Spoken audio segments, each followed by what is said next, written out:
Welcome to Siddhashree GK channel. ಈ ಒಂದು ದಿನ ನಾವು ಕನ್ನಡ ಬೋಧನಾ ವಿಧಾನಗಳಲ್ಲಿ ಬರುವ ವಿವಿಧ ವಿಧಾನಗಳ ಕುರಿತು ಅಧ್ಯಯನ ಮಾಡೋಣ. ಈ ಒಂದು ಕನ್ನಡ ಬೋಧನಾ ವಿಧಾನದ ಮೇಲೆ TETಯಲ್ಲಿ ಸುಮಾರು 2 ಮತ್ತು 3 ಮಾರ್ಕ್ಸ್ನಲ್ಲಿ ಕೇಳ್ತಾರೆ. ಸೊ ಈ ಒಂದು ಬೋಧನಾ ವಿಧಾನಗಳ ಕುರಿತು ನಾವು ಇಂದು ಚರ್ಚಿಸೋಣ. ಈ ಒಂದು ಬೋಧನಾ ವಿಧಾನದಲ್ಲಿ ಮೊದಲನೆಯ ವಿಧಾನ ಅಂತಂದರೆ ಅದುವೇ ಸಾಹಿತ್ಯ ಬೋಧನೆ. ಸಾಹಿತ್ಯ ಬೋಧನೆ ಅಂತಂದ್ರೆ ಇದು ಏನನ್ನು ಒಳಗೊಂಡಿರ್ತದೆ, ಇದರ ಮಹತ್ವ ಏನು, ಇದ್ರ ಮ್ಯಾಗ ಕಂಪಲ್ಸರಿ ಒಂದು ಕ್ವಶನ್ಸ್ ಕೇಳ್ತಾರೆ ಸಾಹಿತ್ಯ ಮತ್ತು ಪದ್ಯ ಬೋಧನೆಯ ಮೇಲೆ. ಮೊದಲನೇದಾಗಿ ಸಾಹಿತ್ಯ ಬೋಧನೆ ಎಲ್ಲಿ ಉಪಯೋಗ ಮಾಡ್ತೀವಿ ಮತ್ತು ಇದು ಏನನ್ನು ಒಳಗೊಂಡಿದೆ ಅಂತಂದರೆ, ಸಾಹಿತ್ಯ ಬೋಧನೆಯಲ್ಲಿ ಭಾಷಣ, ಚರ್ಚೆ, ನಾಟಕ, ಕವನ, ವಚನ ಈ ಮುಂತಾದ ವಿಷಯಗಳು ಒಳಗೊಂಡಿರ್ತದೆ. ಅಂದರೆ ಇವೆಲ್ಲವೂ ಕೂಡ ನಮಗೆ ಮನಸ್ಸಿಗೆ ಹಿತವನ್ನುಂಟು ಮಾಡುವ ವಿಷಯಗಳಾಗಿವೆ. ಅಂದರೆ ಭಾಷಣ, ಏನಾದರೂ ಒಂದು ಸ್ಕೂಲ್ನಾಗ ಭಾಷಣ ಸ್ಪರ್ಧೆ ಕಾಂಪಿಟೇಷನ್ ಇಟ್ಟಾಗ ಮತ್ತು ಚರ್ಚೆ ಇಟ್ಟಾಗ ಮತ್ತು ನಾಟಕಗಳಲ್ಲಿ ನಾವು ಭಾಗವಹಿಸಿದಾಗ, ನಮಗೆ ಯಾವಾಗಾರ ಬೋರ್ ಆದಾಗ ನಾವು ಕವನಗಳನ್ನು ರಚಿಸುವುದರ ಮೂಲಕ ಇಂಥ ವಿಷಯಗಳನ್ನು ಏನು ಒಳಗೊಂಡಿರ್ತದೆ ಅಂತಂದರೆ ಸಾಹಿತ್ಯ ಬೋಧನೆ. ಈ ಒಂದು ಸಾಹಿತ್ಯ ಬೋಧನೆ ಓದುವುದರಿಂದ ನಮ್ಮಲ್ಲಿ ಮನಸ್ಸಿಗೆ ಹಿತವನ್ನುಂಟು ಮಾಡುವ ವಸ್ತು ವಿಷಯವನ್ನು ಏನಂತ ಕರಿತೀವಿ ಅಂತಂದರೆ ಸಾಹಿತ್ಯ ಅಂತೇಳಿ ಕರಿತೀವಿ. ಇದು ಏನನ್ನು ಒಳಗೊಂಡಿದೆ? ಭಾಷಣ, ಚರ್ಚೆ, ನಾಟಕ, ಕವನ, ವಚನ ಇವುಗಳನ್ನು ನಾವೇನಂತ ಕರಿತೀವಿ? ಸಾಹಿತ್ಯ ಅಂತ ಕರಿತೀವಿ. ಈ ಒಂದು ಸಾಹಿತ್ಯ ವಿಧಾನದ ಮಹತ್ವಗಳು ಏನು ಅಂದರೆ, ಈ ಸಾಹಿತ್ಯ ಬೋಧನೆಯಿಂದ ನಮ್ಮಲ್ಲಿ ಸಾಹಿತ್ಯ ಅಭಿರುಚಿ ಉಂಟು ಮಾಡುವುದು. ಅಂದರೆ ಹೆಚ್ಚೆಚ್ಚಾಗಿ ನಾವು ಭಾಷಣೆಯಲ್ಲಿ ಕವನಗಳು ರಚಿಸುವುದರಿಂದ, ಚರ್ಚೆಗಳಲ್ಲಿ ಪಾಲ್ಗೊಳ್ಳುವುದರಿಂದ ಈ ಸಾಹಿತ್ಯದ ಮೇಲಿರುವ ಅಭಿಮಾನ ಇನ್ನಷ್ಟು ಹೆಚ್ಚಿನ ಮಾಡಲು ಕೂಡ ಸಹಾಯ ಆಗ್ತದೆ ಅಂತ ಹೇಳ್ಬೋದು. ಮತ್ತು ಇದು ವಿರಾಮ ಕಾಲದಲ್ಲಿ ಆನಂದ ಪಡೆಯಲು ಸಹಾಯಕವಾಗುತ್ತದೆ ಅಂತ ಹೇಳ್ಬೋದು. ಯಾವಾಗಾದರೂ ನಮಗೆ ಏನಂತಂದರೆ ಭಾಳಷ್ಟು ಬೋರ್ ಅನಿಸಿದಾಗ ನಾವು ಈ ಒಂದು ಕವನಗಳನ್ನು, ಕೃತಿಗಳನ್ನು ಓದೋದ್ರಿಂದ ನಮಗೇನಂತಂದರೆ ಭಾಳಷ್ಟು ಖುಷಿ, ಅಂದರೆ ಆನಂದ ಪಡೆಯಲು ಕೂಡ ಈ ಒಂದು ಸಾಹಿತ್ಯಗಳು ಸಹಾಯಕ ಆಗಿವೆ ಅಂತ ಹೇಳ್ಬೋದು. ಮತ್ತು ಸಾಹಿತ್ಯದಲ್ಲಿ ಬರುವ ರಸಭಾವಗಳನ್ನು ಇದು ಘೋಷಿಸ್ತದೆ. ಮುಖ್ಯವಾಗಿ ಪದ್ಯ ಮತ್ತು ಸಾಹಿತ್ಯದಲ್ಲಿ ಕವಿಗಳು ಏನು ವ್ಯಕ್ತಪಡಿಸ್ತಾನೆ ಅಂದರೆ ವಿವಿಧ ರೀತಿಯ ರಸಭಾವಗಳನ್ನು ಇದರ ಮೂಲಕ ಘೋಷಿಸುವುದು. ಮತ್ತು ವಿಮರ್ಶಾತ್ಮಕ ಬುದ್ಧಿಶಕ್ತಿ ಕೂಡ ಬೆಳೆಸ್ತವೆ. ಸಾಹಿತ್ಯವನ್ನು ಓದುವುದರಿಂದ ವಿಮರ್ಶಾತ್ಮಕ ಅಂತಂದರೆ ವಿವಿಧ ರೀತಿಯ ಹೊಸತನವನ್ನು ಇದು ಬೆಳೆಸಲು ಕೂಡ ಈ ಒಂದು ಸಾಹಿತ್ಯ ವಿಧಾನ ಉಂಟು ಮಾಡುತ್ತದೆ. ಮತ್ತು ಸಾಹಿತ್ಯದ ಬಗ್ಗೆ ಉತ್ತಮ ಮನೋಭಾವನೆ ಮೂಡುತ್ತದೆ. ಅಂದರೆ ಸಾಹಿತ್ಯ ಹೆಚ್ಚಾಗಿ ನಾವು ಎಲ್ಲದರಲ್ಲಿ ಪಾಲ್ಗೊಳ್ಳುವುದರಿಂದ ನಮ್ಮಲ್ಲಿ ಅದರ ಬಗ್ಗೆ ಇರುವ ಮನೋಭಾವನೆ ಕೂಡ ಉತ್ತಮವಾಗಿ ಮೂಡುತ್ತದೆ ಅಂತ ಹೇಳ್ಬೋದು. ಮತ್ತು ಇದರ ನೆಕ್ಸ್ಟ್ ಮಹತ್ವ ಅಂತಂದರೆ, ಈ ಒಂದು ಸಾಹಿತ್ಯಗಳನ್ನು ನಾವು ಹೆಚ್ಚಾಗಿ ಓದೋದ್ರಿಂದ ಜ್ಞಾನ ಭಂಡಾರ, ಶಬ್ದ ಭಂಡಾರ ಕೂಡ ನಮ್ಮಲ್ಲಿ ಹೆಚ್ಚಾಗಿ ಉಂಟಾಗುತ್ತದೆ. ಮತ್ತು ಛಂದಸ್ಸು, ಅಲಂಕಾರದ ಬಗ್ಗೆ ಈ ಒಂದು ತಿಳುವಳಿಕೆ ಕೂಡ ಉಂಟು ಮಾಡುತ್ತದೆ. ಅಂದರೆ ಪದ್ಯ ಮತ್ತು ಈ ಒಂದು ಸಾಹಿತ್ಯ ಬೋಧನೆಯಲ್ಲಿ ಹೆಚ್ಚಾಗಿ ಛಂದಸ್ಸು ಮತ್ತು ಅಲಂಕಾರಗಳ ಇರ್ತವೆ. ಇದು ಓದುವುದರಿಂದ, ಅಂದರೆ ಸಾಹಿತ್ಯ ವಿಧಾನ ಓದುವುದರಿಂದ ನಮ್ಮಲ್ಲಿ ಛಂದಸ್ಸು, ಅಲಂಕಾರಗಳು ಕೂಡ ಅದರ ಬಗ್ಗೆ ಕೂಡ ಮಾಹಿತಿ ಕ್ಲಿಯರ್ ಆಗ್ತದೆ ಅಂತ ಹೇಳ್ಬೋದು. ಮತ್ತು ನಾಡು ನುಡಿಯ ಬಗ್ಗೆ ಗೌರವ ಹಾಗೂ ಅಭಿಮಾನವನ್ನು ಹೆಚ್ಚಿಸಿಕೊಳ್ಳಲು, ಅಂದರೆ ಬೆಳೆಸಿಕೊಳ್ಳಲು ಕೂಡ ಸಹಾಯಕ. ಅಂದರೆ ಕವಿಗಳು ಕೃತಿಗಳ ಬಗ್ಗೆ, ನಮ್ಮ ನಾಡು ನುಡಿಯ ಬಗ್ಗೆ ಹೆಚ್ಚಾಗಿ ಕೃತಿಗಳು ಇರ್ತಾವಲ್ಲ, ಅದು ಓದುವುದರಿಂದ ನಮ್ಮ ನಾಡು ನುಡಿಯ ಬಗ್ಗೆ ಹೆಚ್ಚಿನ ಅಭಿಮಾನ ಕೂಡ ಇದರಿಂದ ಉಂಟು ಮಾಡ್ತೀವಿ. ಇದರಿಂದ ಅಂದರೆ ಸಾಹಿತ್ಯ ಬೋಧನೆಯಿಂದ. ನೆಕ್ಸ್ಟ್ ಬರುವ ಬೋಧನೆ ಅಂತಂದರೆ ಪದ್ಯ ಬೋಧನೆ. ನಾವು ಕ್ಲಾಸ್ ಫಸ್ಟ್ ಸ್ಟ್ಯಾಂಡರ್ಡ್ಲಿಂದ ನೋಡ್ಬೋದು ಪದ್ಯ ಬೋಧನೆ, ಗದ್ಯ ಬೋಧನೆ ಅಂತೇಳಿ. ಈ ಸಣ್ಣದಿದ್ದಾಗ ನಾವು ಹೆಚ್ಚಾಗಿ ಪದ್ಯವನ್ನು ಕಂಠಪಾಠ ಮಾಡ್ತಿದ್ವಿ. ಅಂದರೆ ಆವಾಗಿನ ಓದಿ ಪದ್ಯಗಳು ಇವಾಗಲೂ ಕೂಡ ನಮ್ಮಲ್ಲಿ ನೆನಪಿನಲ್ಲಿ ಇರ್ತವೆ. ಅಷ್ಟು ನಾವು ಪದ್ಯವನ್ನು ಓದಿ ಅದು ಏನಾಗಿರ್ತದೆ, ಬಾಯ್ಹಾಟಾಗಿರ್ತದೆ.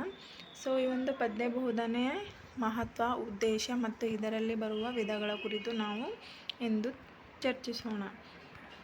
ಮೊದಲನೇದಾಗಿ ಪದ್ಯವು ಹೃದಯಜನ್ಯವಾಗಿರುವುದು. ಅಂದರೆ ಪದ್ಯವು ಹೆಚ್ಚು ಹೃದಯಜನ್ಯವಾಗಿರುವುದು. ಅಂದರೆ ಪದ್ಯವು ನಾವು ಬಹಳಷ್ಟು ಹಚ್ಕೊಂಡಿರ್ತೀವಿ. ಪದ್ಯ ಓದೋದ್ರಿಂದ ಮನಸ್ಸಿಗೆ ಏನಂದ್ರೆ ಖುಷಿ ಕೂಡ ನಮಗೆ ಉಂಟು ಮಾಡುತ್ತದೆ. ಇದು ಏನನ್ನು ಒಳಗೊಂಡಿರ್ತದೆ ಅಂತಂದರೆ ರಾಗ, ತಾಳ, ಲಯ ಇವುಗಳನ್ನು ಒಳಗೊಂಡಿರುವ ರಚಿತವಾದ ಕ್ರಮಕ್ಕೆ ಏನಂತ ಕರಿತೀವಿ ಅಂದರೆ ಪದ್ಯ ಅಂತ ಕರಿತೀವಿ. ಅಂದರೆ ಪದ್ಯವನ್ನು ಹಾಡುವಾಗ ನಾವು ರಾಗಬದ್ಧವಾಗಿ ಮತ್ತು ತಾಳಬದ್ಧವಾಗಿ ಹಾಡ್ತೀವಿ. ಇದು ಏನು ಕೊಡ್ತದೆ ಅಂತಂದರೆ ನಮ್ಮ ಮನಸ್ಸಿಗೆ ಭಾಳಷ್ಟು ಆನಂದವನ್ನು ಉಂಟು ಮಾಡುತ್ತದೆ ಅಂತ ಹೇಳಬಹುದು. ನೆಕ್ಸ್ಟು ಇದರ ಮಹತ್ವ. ಈ ಒಂದು ಪದ್ಯ ರಾಗಬದ್ಧವಾಗಿ ಮತ್ತು ತಾಳಬದ್ಧವಾಗಿ ಹಾಡುವುದರಿಂದ ನಮ್ಮಲ್ಲಿ ಹಾಡುವ ಕೌಶಲ್ಯ, ಇದು ಒಂದು ಸ್ಕಿಲ್, ಇದು ಒಂದು ಹಾಡುವ ಕೌಶಲ್ಯ ಕೂಡ ನಮ್ಮಲ್ಲಿ ಬೆಳೆಸ್ತದೆ. ಹೆಚ್ಚಿನ ಹಾಡುವ ಕೌಶಲ್ಯ ಬೆಳೆಯುವುದರಿಂದ ಸ್ಕೂಲಲ್ಲಿ ಮಕ್ಕಳಿಗೆ ವಿವಿಧ ಚಟುವಟಿಕೆಗಳಲ್ಲಿ ಕೂಡ ಅವರು ತೊಡಗಿಸಿಕೊಳ್ಳಲು ಸಹಾಯ ಆಗ್ತದೆ ಅಂತ ಹೇಳ್ಬೋದು. ಈ ಒಂದು ಪದ್ಯದಲ್ಲಿ ಅಲಂಕಾರ, ಛಂದಸ್ಸು, ಪದ್ಯ ನಿಯಮಗಳು ತಿಳಿಯಲು ಕೂಡ ಸಹಾಯಕ ಆಗ್ತದೆ. ಇಲ್ಲೂ ಕೂಡ ಛಂದಸ್ಸು ಇರ್ತದೆ, ಅಲಂಕಾರಗಳು ಇದನ್ನು ಒಳಗೊಂಡಿರ್ತದೆ. ಪದ್ಯದಿಂದ ಆನಂದವು ಉಂಟಾಗುವುದು ಅಥವಾ ಮಾಡುವುದು. ಪದ್ಯಗಳು ನಾವು ಓದುವುದರಿಂದ ಮಕ್ಕಳಲ್ಲಿ ಹೆಚ್ಚಾಗಿ ನಾವು ಕಲಿಸೋದ್ರಿಂದ ಅವರಲ್ಲಿ ಏನಂತಂದರೆ ಭಾಳಷ್ಟು ಖುಷಿಯಾಗಿರ್ತದೆ. ಅವ್ರಿಗೆ ನಾವು ಯಾರ್ಯಾರ ಪದ್ಯ ಗಟ್ಟು ಮಾಡ್ಕೊಂಬರ್ರಿ ಅಂತ ಮಕ್ಕಳಿಗೆ ಹೇಳಿದಾಗ ಅವರು ಎಷ್ಟು ಜನ ಗಟ್ಟು ಮಾಡ್ಕೊಂಬಂದಿರ್ತಾರಲ್ಲ ಹೇಳಿದ್ರಿಂದ ಅವ್ರಿಗೆ ಏನು ಅನ್ನಿಸ್ತದೆ ಅಂದರೆ ಭಾಳಷ್ಟು ಖುಷಿ ಆಗ್ತದಂತ ಹೇಳ್ಬೋದು. ಈ ಒಂದು ಕಾವ್ಯದ ಗುಣಲಕ್ಷಣಗಳು ತಿಳಿಯಲು ಕೂಡ ಸಹಾಯಕ ಆಗ್ತದೆ ಅಂತ ಹೇಳ್ಬೋದು. ಹೆಚ್ಚಾಗಿ ಪದ್ಯಗಳು ಕಾವ್ಯಗಳನ್ನು ಸಹ ತಿಳಿಯಲು ಇವು ಸಹಾಯಕ ಆಗ್ತವೆ. ಮತ್ತು ಈ ಪದ್ಯಗಳಿಂದ ಮಕ್ಕಳಲ್ಲಿ ನೈತಿಕ ವಿಚಾರ ಕೂಡ ಮೂಡಿಸಲು ಸಹಾಯಕ ಆಗ್ತದೆ.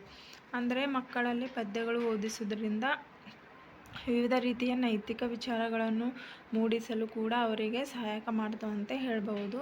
ಇದರಿಂದ ಅವರಲ್ಲಿ ಸೃಜನಶೀಲತೆ, ಕಲಾತ್ಮಕತೆ ಕೂಡ ಬೆಳೆಸೋಕೆ ಇದು ಒಂದು ಕಲೆ. ಪದ್ಯ ಓದುವಂಥ ಹಾಡುಗಾರಿಕೆ ಕೂಡ ಒಂದು ಕಲೆ ಆಗ್ತದೆ ಅಂತ ಹೇಳ್ಬೋದು. ಮುಂದೆ ಅವರು ವಿವಿಧ ಹಾಡುಗಾರಿಕೆ ಕಾಂಪಿಟೇಷನ್ಗಳಲ್ಲೂ ಕೂಡ ಅವರು ಭಾಗವಹಿಸೋದ್ರಿಂದ ಕೂಡ ಅವರಲ್ಲಿ ಈ ಒಂದು ಭಾವನೆ ಮೂಡಿಸಬಹುದು. ಜೀವನದ ವಿವಿಧ ಮೌಲ್ಯಗಳನ್ನು ಬೆಳೆಸಲು ಕೂಡ ಈ ಒಂದು ಕಾವ್ಯ ಬೋಧನೆ ಇಂಪಾರ್ಟೆಂಟ್ ಆಗಿದೆ. ಮತ್ತು ವಿದ್ಯಾರ್ಥಿಗಳಲ್ಲಿ ಊಹೆ, ಭಾವನೆ, ಕಲ್ಪನಾ ಶಕ್ತಿ ಕೂಡ ವೃದ್ಧಿಯಾಗಿದೆ. ಕಲ್ಪನೆ ಅಂತಂದರೆ ಪದ್ಯ ಅಂತಂದರೆ ಇದು ಒಂದು ಕಲ್ಪನೆ ಮೂಲಕ ಮಕ್ಕಳಲ್ಲಿ ಅವರಿಗೆ ಹಾಡುಗಾರಿಕೆ ಕೌಶಲ್ಯ ಕೂಡ ಬೆಳೆಸಬಹುದು. ನೆಕ್ಸ್ಟು ಈಗ ನಾವು ಇಲ್ಲಿವರೆಗೆ ಪದ್ಯ ಬೋಧನೆ ಮತ್ತು ಅದರ ಮಹತ್ವ ತಿಳ್ಕೊಂಡಿವಿ. ಈಗ ಅದರಲ್ಲಿ ಬರುವ ವಿಧಗಳನ್ನು ಕುರಿತು ಅಧ್ಯಯನ ಮಾಡೋಣ.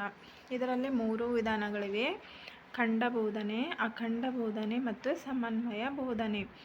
ಎಷ್ಟು ವಿಧಗಳನ್ನು ನಾವು ಪದ್ಯ ಬೋಧನದಲ್ಲಿ ನೋಡಬಹುದು? 3 ವಿಧಾನ: ಖಂಡ ಬೋಧನೆ, ಅಖಂಡ ಬೋಧನೆ ಮತ್ತು ಸಮನ್ವಯ ಬೋಧನೆ. ಮೊದಲನೇದಾಗಿ ಖಂಡ ಬೋಧನಾ ಪದ್ಧತಿ. ಖಂಡ ಅಂತಂತಂದ್ರೇನು? ಇದನ್ನು ತುಂಡು ಮಾಡುವ ಪದ್ಧತಿ ಅಂತ ಕರಿತೀವಿ. ಖಂಡ ಮೀನ್ಸ್ 2 ಭಾಗ. ಇಲ್ಲಿ ನೋಡ್ರಿ, ಫಸ್ಟ್ ಖಂಡ ಬೋಧನೆ ಅಂದರೆ ಇದನ್ನು ನಾವು ತುಂಡು ಪದ್ಧತಿ ಅಂತ ಕರಿತೀವಿ. ಇದು ಒಂದು ಸಾಂಪ್ರದಾಯಿಕ ಬೋಧನಾ ಪದ್ಧತಿ. ಅಂದರೆ ಮೊದಲನೇದಿಂದ ಇದು ವಿಧಾನ ಬಳಸಿಕೊಂಡು ಬರ್ಲತ್ತರ. ಅಂದರೆ ಸಾಂಪ್ರದಾಯಿಕ ಅಂದರೆ ಹಳೆಯ ಪದ್ಧತಿ ಆಗಿದೆ. ಪದ್ಯವನ್ನು ತುಂಡು ಮಾಡಿ ಪದ್ಯಗಳಿಗೆ ಅರ್ಥ ಹೇಳಿ ಪದ್ಯವನ್ನು ಅನುವಾದ ಮಾಡಿ ಸರಳವಾದ ಭಾಷೆಯಲ್ಲಿ ತಿಳಿಸಿ ಹೇಳುವುದೇ ಖಂಡ ಬೋಧನಾ ವಿಧಾನ.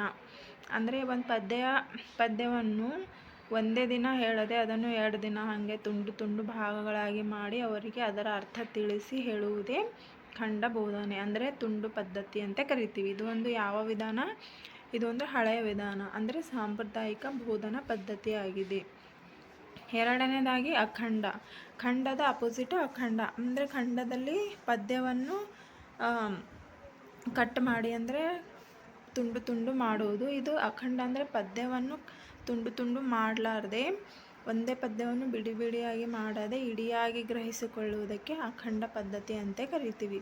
ಇಲ್ಲಿ ಕವಿಯ ಭಾವನೆ, ರಸಭಾವ ಅಂದರೆ ಪದ್ಯದ ವಿಧಾನದಲ್ಲಿ ಮುಖ್ಯವಾಗಿ ಕವಿಯ ರಸಭಾವನೆಯನ್ನು, ಆಶಯವನ್ನು, ಉದ್ದೇಶವನ್ನು ಇಡಿಯಾಗಿ ತಿಳಿಸುವುದು. ಈಗ ಒಂದು ಪದ್ಯವನ್ನು ನಾವು ಕಟ್ ಮಾಡಿ ಹೇಳುವುದರಿಂದ ಅವರಲ್ಲಿ ಯಾವುದೇ ಕವಿಯ ರಸಭಾವನ ಕಲ್ಪನೆಗಳು ಹೆಚ್ಚಾಗಿ ತಿಳಿಯುವುದಿಲ್ಲ.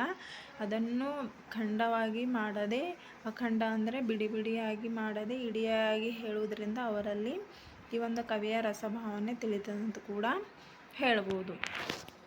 ನೆಕ್ಸ್ಟು ಈ ಒಂದು ಪದ್ಯ ಬೋಧನೆಯ ಮತ್ತು ಅಖಂಡ ಪದ್ಧತಿಯ ಪ್ರಯೋಜನಗಳು. ಕವಿಯ ಭಾವನೆಗಳನ್ನು ಸಂಪೂರ್ಣವಾಗಿ ತಿಳಿಯಲು ಸಹಾಯಕ. ಅಖಂಡ ಪದ್ಧತಿನೇ ಹೇಳೋದ್ರಿಂದ ಏನು ಸಹಾಯಕ ಅಂತಂದರೆ ಇಲ್ಲಿ ಕವಿಯ ಎಲ್ಲ ಭಾವನೆಗಳನ್ನು ಅವರು ಒಂದೇ ಇಡಿಯಾಗಿ ಹೇಳೋದ್ರಿಂದ ಅವರು ಸಂಪೂರ್ಣವಾಗಿ ತಿಳಿಯಲು ಸಹಾಯಕ ಆಗ್ತಾವಂತೆ ಹೇಳುವುದು. ಇದರಿಂದ ಮಕ್ಕಳಲ್ಲಿ ಹಾಡುಗಾರಿಕೆ, ಕವಿತೆ ಬರಹ ಕೌಶಲ್ಯ ಕೂಡ ಹೆಚ್ಚಿಸ್ಬೋದು. ಮತ್ತು ಪದ್ಯ ಬೋಧನೆಯಿಂದ ಮಕ್ಕಳಲ್ಲಿ ಸೌಂದರ್ಯ ಪ್ರಜ್ಞೆ ಕೂಡ ಬೆಳೆಯುತ್ತದೆ. ನೆಕ್ಸ್ಟ್ ಒನ್ನು ಪದ್ಯದ ಒಳಾರ್ಥ ತಿಳಿಯಲು ಕೂಡ ಸಹಾಯಕ. ಅಂದರೆ ಪದ್ಯವನ್ನು ಕೊಟ್ಟಾಗ ಅದು ನಮಗೆ ಕಂಠಪಾಠ ಮಾಡೋದು, ಅದರ ಅರ್ಥ ಕೂಡ ಇಲ್ಲಿ ತಿಳಿಯಲು ಕೂಡ ಸಹಾಯಕ ಆಗ್ತದೆ ಅಂತ ಹೇಳ್ಬೋದು. ಮೂರನೇ ವಿಧಾನ ಯಾವುದಂದರೆ ಸಮನ್ವಯ. ಫಸ್ಟ್ ಒನ್ ಖಂಡ ಅಂದರೆ ತುಂಡು ಪದ್ಧತಿ. ಅಖಂಡ ಅಂತಂದರೆ ಬಿಡಿ ಬಿಡಿಯಾಗಿ ಹೇಳದೆ ಇಡಿಯಾಗಿ ಅಂದರೆ ಒಟ್ಟಾರೆಯಾಗಿ ಹೇಳುವುದು. ಮೂರನೇದಾಗಿ ಸಮನ್ವಯ ಅಂದರೆ ಮಿಕ್ಸ್ಡ್, ಅಂದರೆ ಆ ಎರಡು ವಿಧಾನಗಳನ್ನು ಅಂದರೆ ಖಂಡ ಮತ್ತು ಅಖಂಡ ಪದ್ಧತಿ ಎರಡೂ ಒಳಗೊಂಡಿರೋ ವಿಧಾನವೇ ಸಮನ್ವಯ ವಿಧಾನ ಅಂತೇಳಿ, ಸಮನ್ವಯ ಬೋಧನಾ ಪದ್ಧತಿ ಅಂತೇಳಿ ನಾವು ಕರಿತೀವಿ. ನೆಕ್ಸ್ಟು ಈ ಪದ್ಯ ಬೋಧನೆಯಲ್ಲಿ ಬರುವ ಪ್ರಮುಖ ಅಂಶಗಳು. ನಾವು ಇಲ್ಲಿವರೆಗೆ ಪದ್ಯ ಬೋಧನೆಯಲ್ಲಿ ಬರುವ ವಿಧಾನಗಳನ್ನು ನೋಡಿದ್ವಿ. ಅದರಲ್ಲಿ ಬರುವ ಅಂಶಗಳು ಅಂದರೆ ಫಸ್ಟನೇದಾಗಿ ಪದ್ಯವನ್ನು ಯಾವ ಬೋಧನಾ ವಿಧಾನದಲ್ಲಿ ನಾವು ಹೇಳ್ತೀವಿ ಅಂದರೆ ಕಂಠಪಾಠ ಮಾಡ್ತೀವಿ. ನೆಕ್ಸ್ಟು ಹಾಡುಗಾರಿಕೆ ಮೂಲಕ. ನೆಕ್ಸ್ಟ್ ಭಾವಾನುವಾದ. ನೆಕ್ಸ್ಟ್ ಒನ್ ಸೃಜನಶೀಲತೆ. ಇದರಲ್ಲಿ 4 ಅಂಶಗಳು ನೋಡ್ತೀವಿ: ಕಂಠಪಾಠ, ಹಾಡುಗಾರಿಕೆ, ಭಾವಾನುವಾದ ಮತ್ತು 4ನೇದಾಗಿ ಸೃಜನಶೀಲತೆ. ಮೊದಲನೇದಾಗಿ ಕಂಠಪಾಠ. ಇದಕ್ಕೆ ಪ್ರಾಚೀನ ಕಾಲದಲ್ಲಿ ಹೆಚ್ಚಿನ ಪ್ರಾಮುಖ್ಯತೆ ಇತ್ತು. ಇದು ಒಂದು ಸಾಂಪ್ರದಾಯಿಕ ವಿಧಾನ. ಅಂದರೆ ಅದು ಮೊದಲನೇದಾಗಿ ಹೆಚ್ಚು ಕಂಠಪಾಠ ಮಾಡಿ ಅದು ಈಗಿನ ದಿನಮಾನಗಳಲ್ಲಿ ಅದಕ್ಕೆ ಹೆಚ್ಚಿನ ಮಹತ್ವ ನೀಡಲಾಗುತ್ತಿಲ್ಲ. ಕಂಠಪಾಠ ಈ ಒಂದು NCERT ಕೂಡ ಇಲ್ಲ, ಮಕ್ಕಳಿಗೆ ಯಾವುದೇ ರೀತಿ ಕಂಠಪಾಠ ಮೂಲಕ ಕಲಿಸಬಾರದು ಅಂತ ಹೇಳಲಾಗಿದೆ. ಅರ್ಥ: ಯಾವುದೇ ಸಾಹಿತ್ಯ ತುಣುಕನ್ನು ಮನನ ಮಾಡಿಕೊಂಡು ನಾವು ಅದನ್ನು ಸ್ಮರಿಸಿಕೊಂಡಾಗ ನಮ್ಮ ಸ್ಮೃತಿಯಲ್ಲಿ ಅದರ ರೂಪ ಶಾಶ್ವತವಾಗಿ ನಿಲ್ಲುವುದನ್ನು ನಾವು ಕಂಠಪಾಠ ಎಂದು ಕರೆಯುತ್ತೇವೆ. ಕಂಠಪಾಠ ಅಂತಂದ್ರೇನು? ಯಾವುದೇ ಒಂದು ಪದ್ಯವನ್ನು ಕೊಟ್ಟಾಗ ಅದರ ಅರ್ಥ ಮಾಡಿಕೊಂಡು ಆಮ್ಯಾಗ ಅದು ನಮ್ಮ ಮೈಂಡ್ನಲ್ಲಿ ಎಷ್ಟು ರೀತಿಯಾಗಿ ಸ್ಮೃತಿಯಲ್ಲಿ ನೆನಪಾದಂತೇಳಿ ಅದನ್ನು ನಾವು ಬಾಯಿಯ ಮೂಲಕ ವ್ಯಕ್ತಪಡಿಸ್ತೀವಲ್ಲ, ಅದುವೇ ಕಂಠಪಾಠ. ಇದರ ಮಹತ್ವ ನೋಡ್ರಿ. ಕಂಠಪಾಠದ ಮಹತ್ವ ಮೊದಲನೇದಾಗಿ ಕಂಠಪಾಠ ಮಾಡೋದ್ರಿಂದ ನೆನಪಿನ ಶಕ್ತಿ ಕೂಡ ಹೆಚ್ಚಾಗ್ತದೆ. ಅಂದರೆ ಈ ಒಂದು ಯಾವುದೇ ವಿಷಯವನ್ನು ಮನನ ಮಾಡಿಕೊಂಡು ನೆಕ್ಸ್ಟ್ ಅದನ್ನು ನಾವು ಬಾಯಿಯ ಮೂಲಕ ಹೇಳ್ತೀವಿ ಅಂದರೆ ನಮ್ಮ ನೆನಪಿನ ಶಕ್ತಿ ಹೆಚ್ಚಿರ್ತದಂತ ಹೇಳ್ಬೋದು. ಮತ್ತು ಇದು ಯಾವುದೇ ಒಂದು ವಿಷಯವನ್ನು ನಾವು ಓದಿದ ನಂತರ ಅದನ್ನು ಹೇಳುವುದರಿಂದ ನಮ್ಮಲ್ಲಿರುವ ಪದ ಸಂಪತ್ತು ಹೆಚ್ಚಾದ ಇಲ್ಲ ಅಂತ ಕೂಡ ನಾವು ತಿಳ್ಕೊಬೋದು. ಹೆಚ್ಚಂತ್ರ ಆಗ್ತದೆ. ಇದರಿಂದ ವಿದ್ಯಾರ್ಥಿಗಳಲ್ಲಿ ಸಾಹಿತ್ಯದ ತುಣುಕುಗಳನ್ನು ಸಂದರ್ಭ ಅನುಸಾರ ಬಳಕೆ ಮಾಡಲು ಕೂಡ ಸಹಾಯಕ ಆಗ್ತದೆ ಅಂತ ಹೇಳಿಕೊಳ್ಳುವುದು. ಮತ್ತು ವಿದ್ಯಾರ್ಥಿಗಳಲ್ಲಿ ಇದರಿಂದ ಗ್ರಹಿಕ ಸಾಮರ್ಥ್ಯ ಹೆಚ್ಚಾಗುವುದು. ಅಂದರೆ ಹೆಚ್ಚಿನ ನೆನಪಿಟ್ಟುಕೊಳ್ಳುವ ಗ್ರಹಣ ಸಾಮರ್ಥ್ಯ ಹೆಚ್ಚಾಗ್ತದೆ ಅಂತ ಹೇಳ್ಬೋದು. ಮತ್ತು ಈ ವಿಧಾನ ಹೆಚ್ಚಾಗಿ ಸೂಕ್ತವಾಗಿ ಚಿಕ್ಕ ಮಕ್ಕಳಿಗೆ ಸೂಟ್ ಆಗ್ತದೆ ಅಂತ ಹೇಳ್ಬೋದು. ಇದು ಉನ್ನತ ಹಂತದ ವಿದ್ಯಾರ್ಥಿಗಳು ಅಷ್ಟೊಂದು ಸೂಕ್ತ ಅಲ್ಲ ಅಂತ ಹೇಳ್ಬೋದು. ಮತ್ತು ಸಾಹಿತ್ಯ ಅಭಿರುಚಿ ಕೂಡ ಇದರಿಂದ ಹೆಚ್ಚು ಮಾಡ್ತದೆ ಅಂತ ಹೇಳ್ಬೋದು. ನೆಕ್ಸ್ಟು ಈ ಒಂದು ಕಂಠಪಾಠ ಮಾಡುವುದರಿಂದ ಮನೋರಂಜನೆ ಉಂಟು ಮಾಡ್ತದೆ. ಸಣ್ಣ ಹುಡುಗರಲ್ಲಿ ಇದು ಒಂದು ಚಟುವಟಿಕೆ ಮಾಡುವುದರಿಂದ ಅವ್ರು ಕೂಡ ಹ್ಯಾಪಿಯಾಗಿರ್ತಾರಂತ ಹೇಳ್ಬೋದು. ಇದರಿಂದ ಕವಿಕೋಟಿ ಪರಿಚಯ ಕೂಡ ಆಗ್ತದೆ. ನೆಕ್ಸ್ಟು ಹಾಡುಗಾರಿಕೆ. ಪದ್ಯ ಬೋಧನೆಯಲ್ಲಿ ಕಂಠಪಾಠ ಆಯಿತು. ಈಗ ಹಾಡುಗಾರಿಕೆ ಅಂದರೆ ಯಾವುದೇ ಒಂದು ಪದ್ಯವನ್ನು ಅಥವಾ ಸಾಂಗನ್ನು ನಾವು ಭಾವಪೂರ್ಣವಾಗಿ ಹಾಡುವ ಕೌಶಲ್ಯವನ್ನು ಬೆಳೆಸುವ ವಿಧಾನವೇ ಪದ್ಯ ಬೋಧನೆ. ಅಂದರೆ ಒಂದು ಹಾಡು ಹಾಡಬೇಕಿತ್ತಂದರೆ ನಾವು ಅದನ್ನು ತಾಳ ಲಯಬದ್ಧವಾಗಿ ಹಾಡಿದ್ರೆ ಅದು ಒಂದು ಹಾಡು ಅಂತ ಹೇಳ್ಬೋದು. ಸುಮ್ಮನೆ ನಾವು ಹೆಂಗಂಗೆ ಹಾಡಿದ್ರೆ ಅದು ಹಾಡುಗಾರಿಕೆ ಆಗಲ್ಲ. ಅದರಲ್ಲೂ ನಾವು ಭಾವಪೂರ್ಣವಾಗಿ ಹಾಡುವ ಕೌಶಲ್ಯ ಇದ್ದರೆ ಅದು ಒಂದು ಪದ್ಯ ಬೋಧನೆ ಅನ್ನಿಸ್ಕೊಳ್ತದೆ. ನೆಕ್ಸ್ಟ್ ಪದ್ಯವನ್ನು ಅಥವಾ ಹಾಡುಗಾರಿಕೆಯನ್ನು ಗದ್ಯದ ರೀತಿಯಲ್ಲಿ ಓದುವುದರಿಂದ ಅದು ತನ್ನ ಅರ್ಥವನ್ನು ಕಳೆದುಕೊಳ್ಳುತ್ತದೆ. ಯಾವುದೇ ಒಂದು ನಾವು ಸಾಂಗನ್ನು ಪದ್ಯವನ್ನು ಪದ್ಯ ರೀತಿಯಾಗಿ ಹೇಳದೆ ಅದನ್ನು ಗದ್ಯದ ರೀತಿಯಲ್ಲಿ ಅಂದರೆ ರಾಜನು ಕಾಡಿಗೆ ಹೋದನು ಈ ರೀತಿಯಾಗಿ ಗದ್ಯದ ರೀತಿಯಲ್ಲಿ ಹೇಳುವುದರಿಂದ ಪದ್ಯದ ಅರ್ಥನೇ ಏನಾಗ್ತದೆ ಅಂತಂದರೆ ಕಳೆದುಕೊಂಡು ಬಿಡ್ತದೆ. ನೆಕ್ಸ್ಟ್ ಪದ್ಯವನ್ನು ಯಾವಾಗ ರಾಗಬದ್ಧವಾಗಿ ಹಾಗೂ ಪ್ರಾಸಬದ್ಧವಾಗಿ ಹಾಡಿದರೆ ಅದರಲ್ಲಿರುವ ರಸಭಾವ ಅಂದರೆ ಕವಿಯು ಉಂಟು ಮಾಡಿರುವ ಅದರಲ್ಲಿ ವಿವಿಧ ರೀತಿಯ ರಸಾನುಭವಗಳ ಇನ್ನೂ ಹೆಚ್ಚಾಗಿ ಉಂಟಾಗ್ತದೆ ಅಂತ ಹೇಳ್ಬೋದು. ಅಂದರೆ ಪದ್ಯವನ್ನು ರಾಗ, ತಾಳ, ಲಯ ಇವುಗಳಿಗೆ ಹಾಡುಗಾರಿಕೆ ಅಂತೇಳಿ ಕರಿತೀವಿ. ಇದರ ಹಾಡುಗಾರಿಕೆ ಪ್ರಯೋಜನಗಳು: ಇದರಿಂದ ಹಾಡುಗಾರಿಕೆ ಕೌಶಲ್ಯ ಈ ಸ್ಕಿಲ್ ಬೆಳೀತದೆ. ನೆಕ್ಸ್ಟ್ ಇದು ರಾಗ, ತಾಳ, ಲಯಗಳಿಗೆ ಸಂಬಂಧಿಸಿದ ಮಾಹಿತಿ ದೊರೆಯುತ್ತದೆ. ಕಾವ್ಯದ ಗುಣಲಕ್ಷಣಗಳು ಪರಿಚಯ ಆಗ್ತದೆ. ನೆಕ್ಸ್ಟ್ ಹಾಡುಗಾರಿಕೆಯಿಂದ ನಮ್ಮಲ್ಲಿರುವ ಕಂಠಶುದ್ಧಿ ಆಗ್ತದೆ ಅಂತ ಹೇಳ್ಬೋದು. ಮತ್ತು ಸಂಗೀತದ ಬಗ್ಗೆ ಹೆಚ್ಚು ತಿಳುವಳಿಕೆ ಮತ್ತು ಜ್ಞಾನ ಉಂಟು ಮಾಡ್ತದೆ. ಕೊನೆಯದಾಗಿ ಪ್ರಶಂಸೆ ಮತ್ತು ಭಾವಾನುವಾದ. ಇದಕ್ಕೆ ಮೆಚ್ಚುಗೆ, ರಸಸ್ವಾದನೆ, ರಸಾನುಭವ ಎಂಬ ವಿವಿಧ ಹೆಸರುಗಳಿಂದ ಕರೀತಾರೆ. ಪ್ರಶಂಸೆ ಅಂದರೆ ಯೋಗ್ಯ ಗುಣಗ್ರಹಣ ಅಥವಾ ಒಂದು ಕಲಾಕೃತಿಗೆ ಬೆಲೆ ಕಟ್ಟುವುದನ್ನು ಎಂದರೆ ಪ್ರಶಂಸೆ. ಅಂದರೆ ಯಾವುದೇ ಒಂದು ಪದ್ಯವನ್ನು ನಾವು ಪ್ರಶಂಸೆ ಮಾಡಿದಾಗ ಅದರಲ್ಲಿರುವ ಒಳ್ಳೆಯ ಗುಣವನ್ನು ಬೆಲೆ ಕಟ್ಟುವುದರಿಂದ ಅದಕ್ಕೆ ಹೆಚ್ಚಿನ ಪ್ರಶಂಸೆ ನೀಡಬಹುದು. ಭಾವಾನುವಾದ. ಕವಿಯ ಕನಸು, ಕಲ್ಪನೆ, ಭಾವನೆ, ಅನುಭವಗಳನ್ನು ಸುಂದರವಾಗಿ ಭಾಷೆಯಲ್ಲಿ ಸುಸಂಘಟಿತವಾಗಿ ಅಭಿವ್ಯಕ್ತಗೊಳಿಸುವುದೇ ಪದ್ಯ ಭಾವಾನುವಾದ ಅಥವಾ ಭಾವಾರ್ಥ. ಕವಿಯಲ್ಲಿರುವ ಮನಸ್ಸಿನಲ್ಲಿರುವ ಅವನ ಕಲ್ಪನೆಗಳನ್ನು ಅನುಭವ ಮೂಲಕ ಸುಂದರವಾದ ಅಕ್ಷರಗಳ ಮೂಲಕ ಅವನು ವ್ಯಕ್ತಪಡಿಸ್ತಾನಲ್ಲ, ಅದಕ್ಕೆ ಏನಂತ ಕರಿತೀವಿ ಅಂದರೆ ಭಾವಾನುವಾದ. ಇಲ್ಲಿವರೆಗೆ ಈ ಕ್ಲಾಸ್ ನಿಮಗೆ ಇಷ್ಟವಾದಲ್ಲಿ ಲೈಕ್ ಮಾಡಿ ಮತ್ತು ಸಬ್ಸ್ಕ್ರೈಬ್ ಮಾಡಿಕೊಳ್ಳಿ. Thank you.